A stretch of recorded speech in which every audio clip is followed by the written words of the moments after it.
네, 안녕하세요. SMCNC입니다. 이 또다시 매각건에 관련된 재료가 나오면서 이것이 이제 주가를 주 초반부터 이제 급등을 시키고 있습니다. 여러분 우리가 SM 그룹에서는 이 SMCNC를 매각을 해야만 하는 그런 상황이죠. 과거에도 여러분 4월 달에 4월 달에 기사가 나왔던 거 알고 계실 겁니다. 그러니까 SMCNC 매각은 SM 엔터테인먼트 측에서 1월까지 마무리가 됐어야 돼요. 근데 매각 작업이 이제 더뎠던 상황이거든요. 시정 명령을 2차적으로 받기도 하고요. 그랬던 부분입니다. 근데 이제 이런 정황이기 때문에 그렇다고 한다면 매각은 필요하다. 매각은 필수적이다. 이렇게 봐야 되는데, 여러분, 이번에 확실하게 매각을 하기 위해서 주관사를 선정을 했잖아요. 딜트로이트 안진을 선정을 했습니다. 자, 그렇다고 한다면 여러분 많이 올라 있는 상황이라면 몰라도 많이 내려온 상태에서 이런 건에 대한 재료는 매각에 대한 기대감을 불러일으키면서 주가를 급등시킬 수 있는데, 자, 주 초반에 그런 모습이 보였다 이겁니다. 사실 지금 현재 SMCNC의 상황을 보면 상당히 좀 답답합니다. 우리가 자본금이 한 484억짜리인데 자본 총계, 그러니까 회사의 어떤 재산이라고 말씀드릴 수 있죠. 이게 좀 줄어들고 있어요. 줄어들고 있습니다. 2024년도에는 어떨런지는 모르지만은 현재 자본금 대비 자본 총계가 많이 풍족한 것 아닌 상황에서 자본 총계를 실적이 아주 커지지 않으면 까먹을 수 있는 상황이기 때문에 매각을 SM 엔터테인먼트 측에서 서두르지 않을 수가 없습니다. 또 아까 말씀드린 절차상의 문제, 이 건도 원인이 될 수 있고요. 그렇기 때문에 지금 현재 상황에서 이렇게 반등을 강력하게 하는 것은 당연합니다. 이런 라인에서는 우리가 매도해서는 안 됐었던 상황이고, 우리가 어떤 매도를 비중 조정을 하려고 한다면 적어도 이런 정도 가격선에 다시 당도해야겠죠. 이를테면 2,200원, 2,400원 이런 정도는 충분히 올 수 있는 명분이 있고요. 현재 차트상으로도 그와 같은 부분을 암시하고 있어요.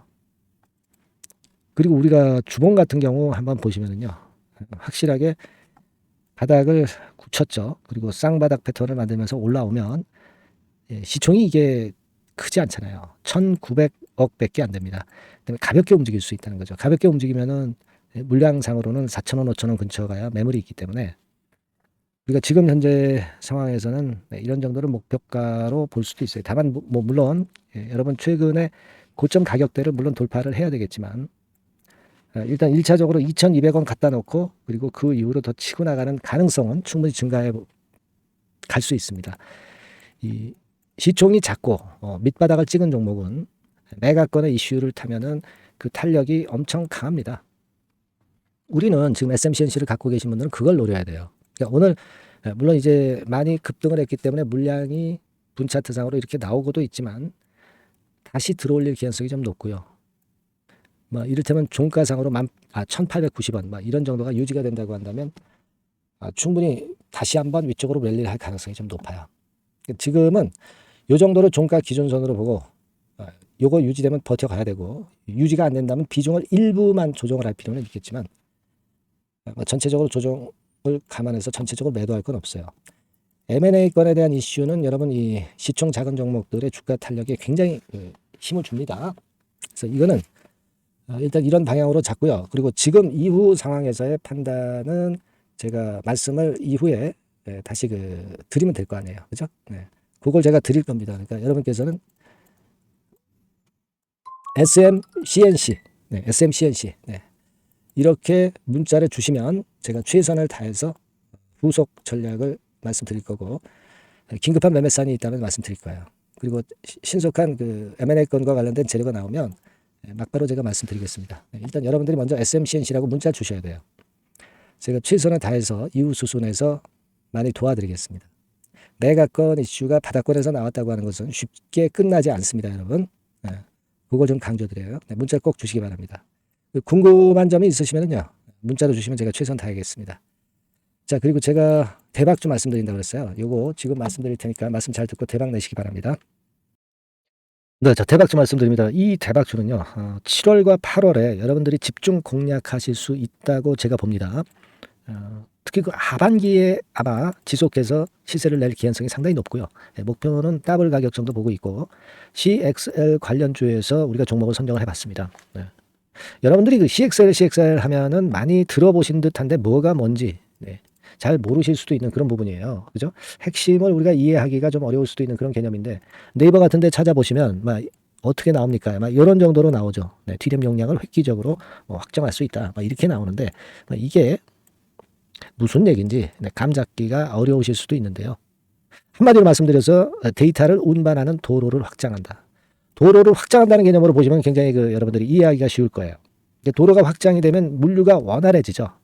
컴퓨터 그 시스템 자체가 굉장히 원활해진다는 거예요. 그래서 이것과 그 HBM과의 차이점이 간단히 하나 있어요. 근데 HBM보다 이 CXL 같은 경우가 상당히 그 강점이 더 많습니다. 그래서 이게 하반기에 CXL이 시장을 리드를 할 가능성이 상당히 많다. 이렇게 보고 있는데, 자, 그림을 통해서 보자면은 메모리 확장성 막 이렇게 나와 있죠. 하지만 이런 그림보다는 아까 말씀을 드린 대로 도로가 확장이 된다. 아마 이 정도로만 이해하시면 되는데, 그만큼 이 측면에 이 CXL 섹터에 현재 칼을 갈고 있는 것이 어딘가 하면은 삼성전자에서 칼을 갈고 있어요. 삼성전자가 손대면 난리 나죠, 여러분. 이 부분이 아마 하반기에 핵심이 될 가능성이 높아요. 이게요, 성장률이 엄청납니다. 유리기판이나 온 디바이스 대비해서 성장률이 엄청나게 좋아요. 참고적으로 그림을 한번 보시면 요 정도입니다. 그러니까 특히 24년에도 증가를 꽤 하지만 25년도에 훨씬 더 증가율이 대단히 증가하고 26년도에는 그만큼 기하급수적으로 늘어난단 말이에요. 그러니까 달러로 얘기할 때 한 24억 달러 수준까지 넘어간단 말이에요. 원화로 환산을 하면은 뭐 어마어마하죠. 그죠? 공세에 더 붙여야 되잖아요. 그 정도 규모가 된단 말이에요. 그래서 매력적인데 HBM보다도 강점은 뭐냐면은 여기 나와 있지만 CXL은 고성능 메모리이면서 확장성까지 무기를 갖고 있다는 얘기죠. 그러니까 HBM하고 같은 점은 고성능 메모리인데 CXL이 더 유리한 부분은 확장성까지 있기 때문에 초우월성을 보유하고 있다. 이거예요. 그겁니다, 지금. 그게 핵심이다, 이런 얘기예요. 그래서 이 CXL 관련주 섹터를 에서 한 종목을 제가 선정을 했고요. 요거는요, 그냥 뭐 종목만 띡 드리고 마는 게 아니라 종목을 알아봐야 무슨 소용이 있어. 정확한 매수 타임, 분할 매수 타임이라든가 또는 뭐 분할 매도도 있을 수 있고 비중 조정도 필요하고 이 매수부터 매도까지 타임을 제가 정해서 계속 케어를 해 나갈 거예요, 여러분들. 아시겠죠? 그러니까 요번에 요거 CXL 관련주를 좀 잡으셔서 하반기에 한번 크게 대박 좀 한번 내봤으면 좋겠습니다. 그래서 요거 원하시는 분들은 간단합니다. 그냥 대박 이렇게 문자를 주시면 제가 최선을 다해서 끝까지 케어해서 더블 이상의 가격으로 제가 보답을 드리도록 할게요. 아시겠죠? 요번에 이 대여를 한번 잡아봅시다. 대박 이렇게 문자를 꼭 주세요. 감사합니다.